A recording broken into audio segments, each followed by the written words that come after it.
It's 2009. It's 8 p.m. You're watching 6v6 Pokemon battles being recorded on a camcorder. You're scrolling through the comments, exchanging friend codes via that clunky DS microphone. That Pokemon Center theme song echoes in our memories. Nostalgia's grip is strong. We reminisce longing for what once was because what we have now just isn't cutting it. I've been a Pokemon fan for years, clinging to nostalgia, hoping Gamefreak would deliver something more polished. When Sword and Shield dropped, I defended them, playable despite their flaws. Today's video is a rant, scattered but hopefully relatable. I hoped for patches with Scarlet and Violet's DLC in the second part of it, but the reality fell short. Cool things in Pokemon games, more often than not, they're glitchy messes set to circus music.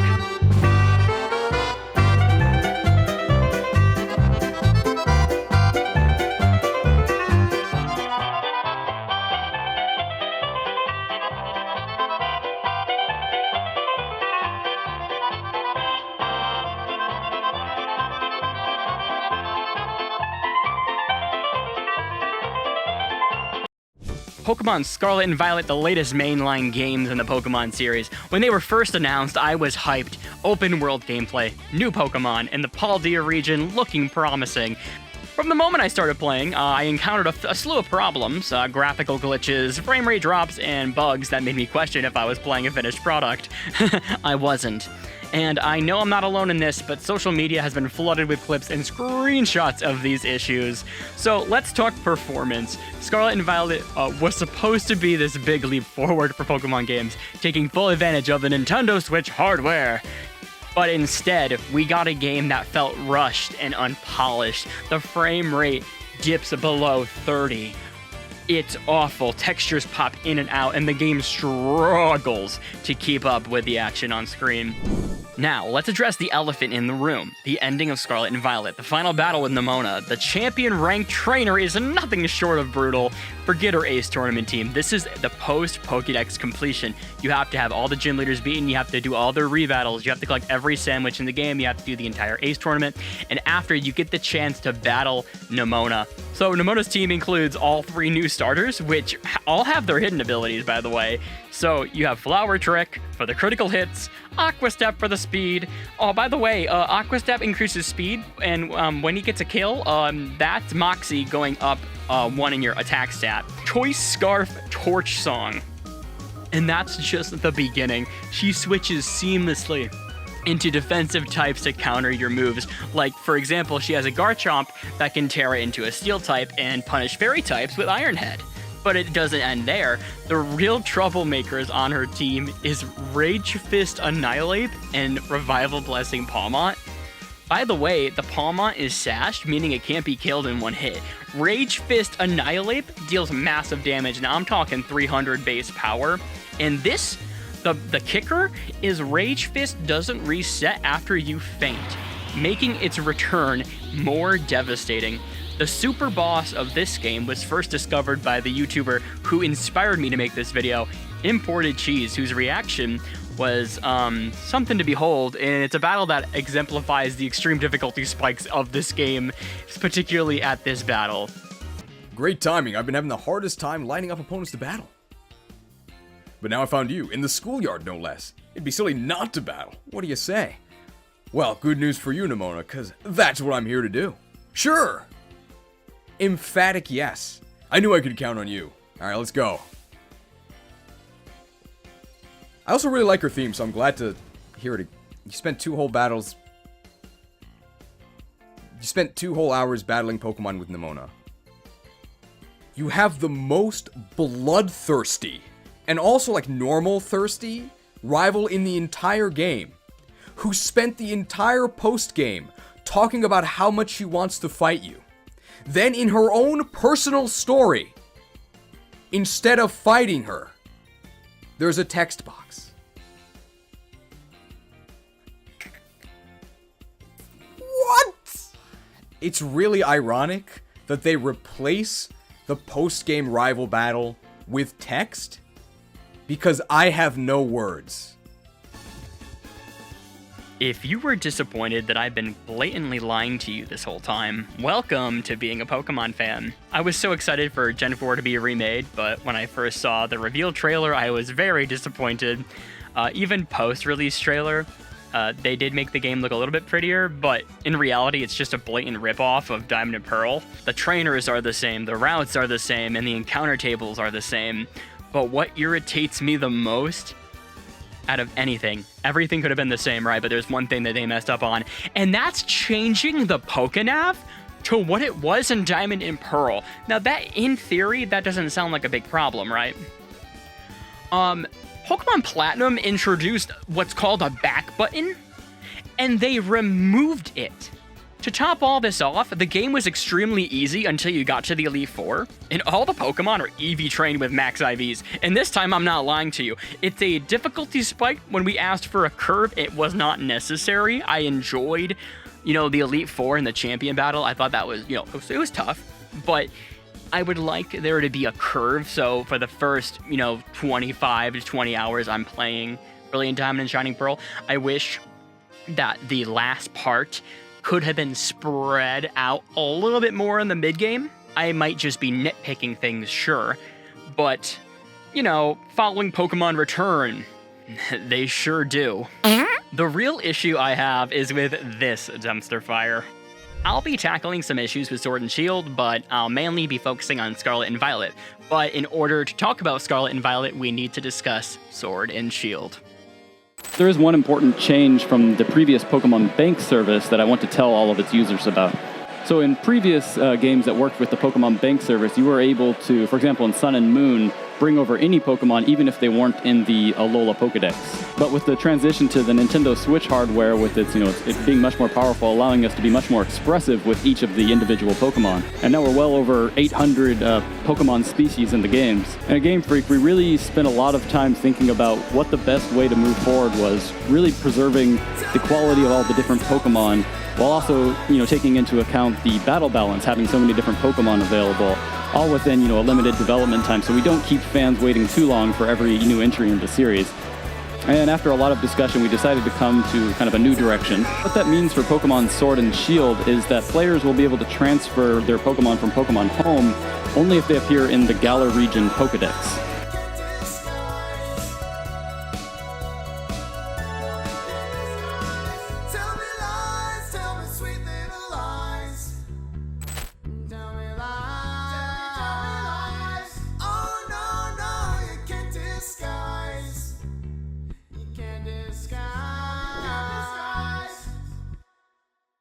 This is a larger problem here.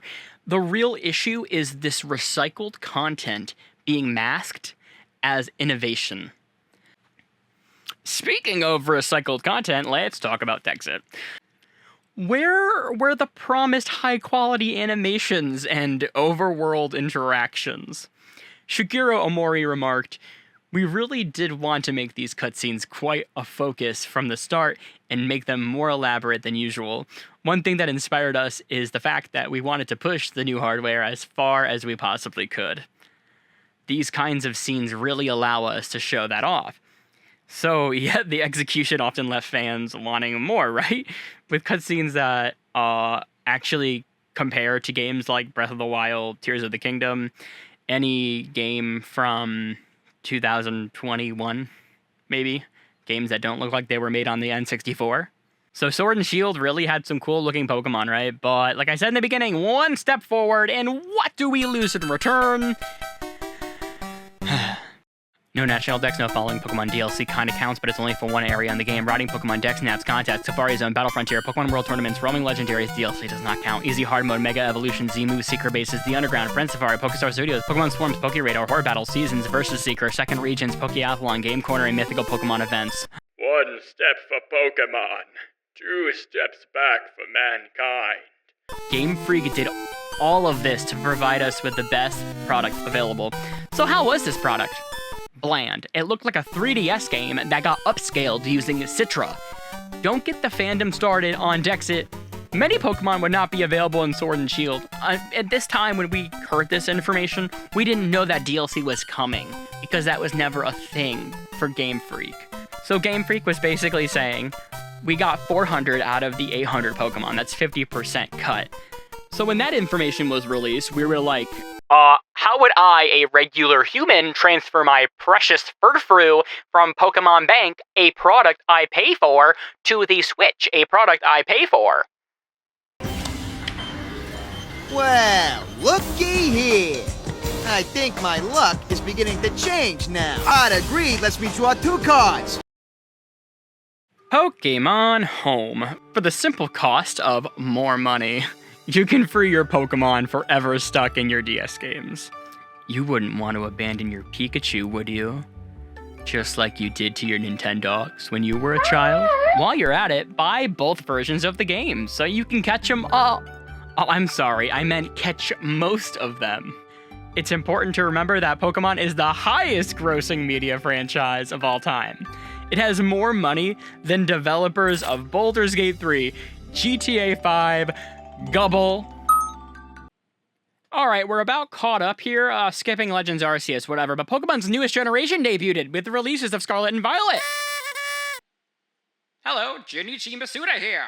I'm reminding you to buy the double pack for 1 cent more than buying them individually. The problem is the kids. And if you're an adult, you've been a kid before, and if you're a kid, well then this applies to you. What do kids not have? Money! Money. So, what did we do as kids? We would simply ask our parents to buy us both versions, because buying both versions is cheaper than buying an entirely new console, whether that be a Switch or a DS back in the day or another Game Boy. And that is precisely why they sell the double pack. Parents will do that for their children because they think that there's no way a company would try to sell you the same game twice. And if you don't believe me, I'll ask, what are the differences of Pokemon Scarlet and Violet without naming the exclusive, or should I say, cut Pokemon? I can think of about 2, and I've had a lot of time to think about this. One game is more purple, and the other one's more orange, and maybe the final battle of the game?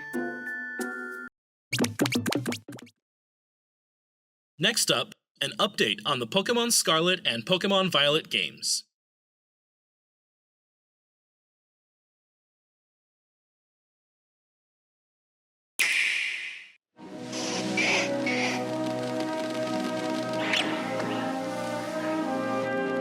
Attention please.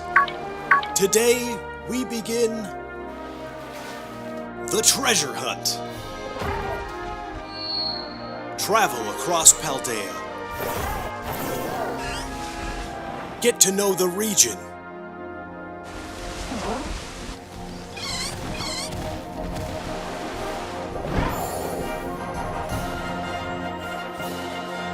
The abundant nature.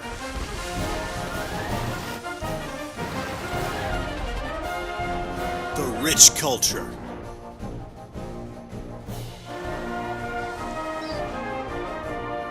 The Pokemon.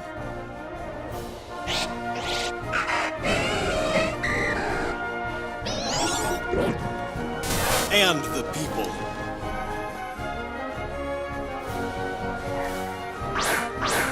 Where will you go?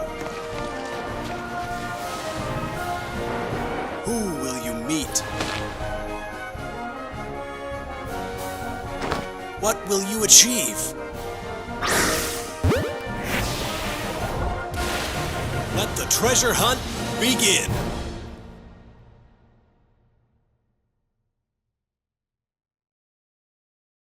We're now starting to get a clearer picture of your adventures to come in the Paldea region. I'd like to dive a little deeper into the information presented, so let's take a closer look together, shall we? In Pokemon Scarlet and Violet, we heard your feedback and provided you with new key features such as not being able to have multiple save file games. We have provided you 0 voice acting. We have provided you the wild area, just like Sword and Shield, but this time it's the entire game, an open world where you can go anywhere you want, but don't worry. We won't scale the level of the boss battles, so even if you want to explore our world, you won't be able to do anything. Therefore, also returning a linear game, just like Sword and Shield. Hold your applause, please. Let it be known, we worked incredibly hard on this game and its animation, so we had to leave some stuff out. You may have seen some of the issues around the internet, but I assure you, it's just the haters. Just block them out. And remember to get both versions, too. I have never seen such an unpolished, uninspiring Nintendo game in my life. Scarlet and Violet looks like it belongs in the era of a Nintendo 64 with Super Mario, which is unacceptable for any modern release. The game suffers from constant issues. You have the crossfade chronicles, abrupt fade-outs, pop-in textures, and frustratingly long loading screens. Even basic tasks like entering houses in Scarlet and Violet are a chore compared to Sword and Shield, which manage these aspects better. What? What do you mean there's no enterable houses? That was in Red and Blue. Come on. Remember the unforgettable towns and route names in Scarlet and Violet? North Providence Area 1. South Providence Area 3, and the Research Station number 2. The academy scenes with the students at their desks was horrible, and the trial with Sunflores following you, pitiful frame rate. How did this game get published without anyone at Gamefreak questioning its readiness? The NPCs in Scarlet and Violet serve no purpose as well. They're static, lifeless entities that add nothing to the game's world. To add insult to all of this injury, the Pokemon trainers that actually battle you in Scarlet and Violet just stand around like statues. While making trainer battles optional might seem like a good idea in theory, it undermines the core gameplay experience of Pokemon. The lack of dynamic trainer movement feels like the world is devoid of life. It feels like I'm the only person in the region. The NPCs that do walk around, their dialogue looks like it was written by a 4-year-old. Lines like, "Oh, a student. How convenient. What's a C?" If these NPCs were programmed to have dialogue like they do, why couldn't they just give them the ability to continue their dialogue? Like, if you gave them like 1 or 2 extra lines, I feel like it would make the game look more lively. But when you have NPCs that are just circling around town saying the same word, it really feels like you are the only real person in the world, and it just takes away a lot from the game. In Baldur's Gate 3, every single NPC, besides the refugees in Act 3, have actual dialogue with meaning referring to something happening in the game, or making a comment about you, or talking to you about anything, right? Instead of these one-liners, these 3 words that come out of a child NPC. I know Baldur's Gate 3 was worked on for many years, but Pokemon is the highest grossing media franchise of all time. With that being said, I still love Pokemon, right? I've played all the games.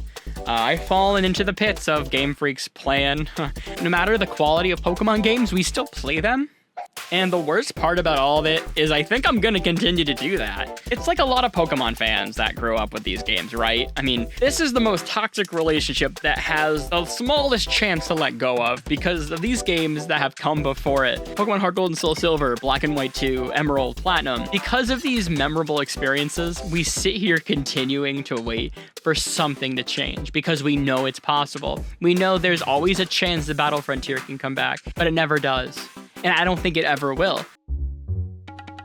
With the Nintendo Switch Online expansion pass, they started releasing Game Boy Advance games. So, as a Pokemon fan stuck in this toxic relationship with Game Freak, I patiently waited for the day Pokemon decides to release these amazing games for us paying customers.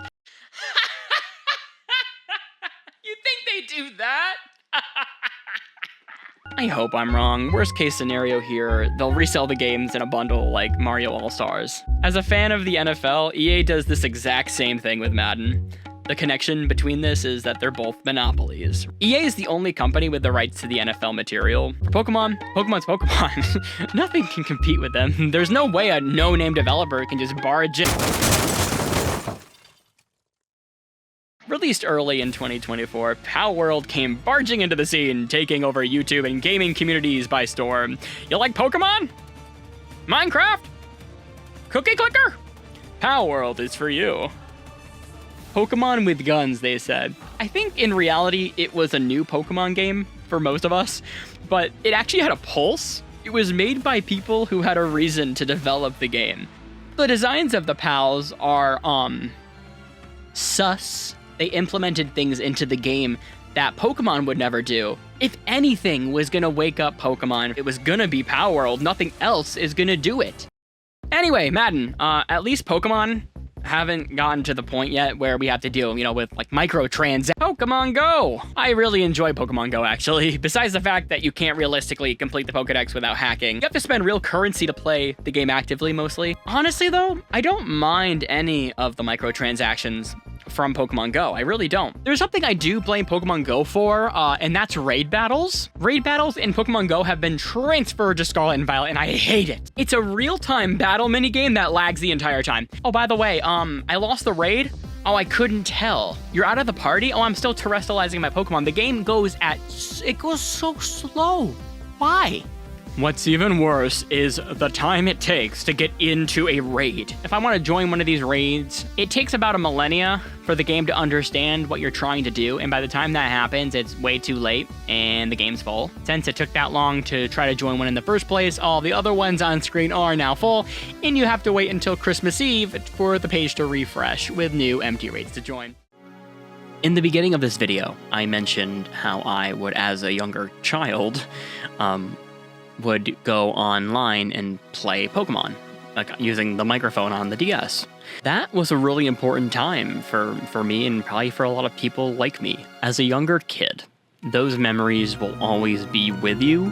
You'll always have them. That's why it's so hard to see a company that you care so much about release products that are just not good, no love. And to be honest, what's even funnier is that I thought, maybe it's just my nostalgia talking. So recently I took it upon myself to play all the Pokemon games starting from Gen 1 onward. So I didn't do Red and Blue, but I did Fire Red, Leaf Green, Emerald, Platinum, Heart Gold, Soul Silver. I have the same conclusion, is that these games have more heart and more love in them than the newer games. Pokemon X and Y has more heart than Scarlet and Violet.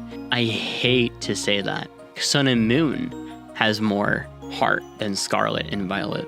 Yeah, this is the video on Pokemon and how I feel about the game right now. I still love Pokemon. I'm going to continue to play it, but I just want to let my feelings out about Pokemon and what I wish they can fix, just so I can go back one day and be like, hey, this is what I want Pokemon to be, the change, and I want things to be different.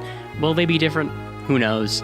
And that's why this is a video, because I want to go back one day and see what has changed. Thank you guys for watching this video, and if you enjoyed it, please consider leaving a like and subscribing to this channel. I'm a very new channel, and I would really appreciate early support. Thank you for watching, and I hope you all have an amazing day. Take care.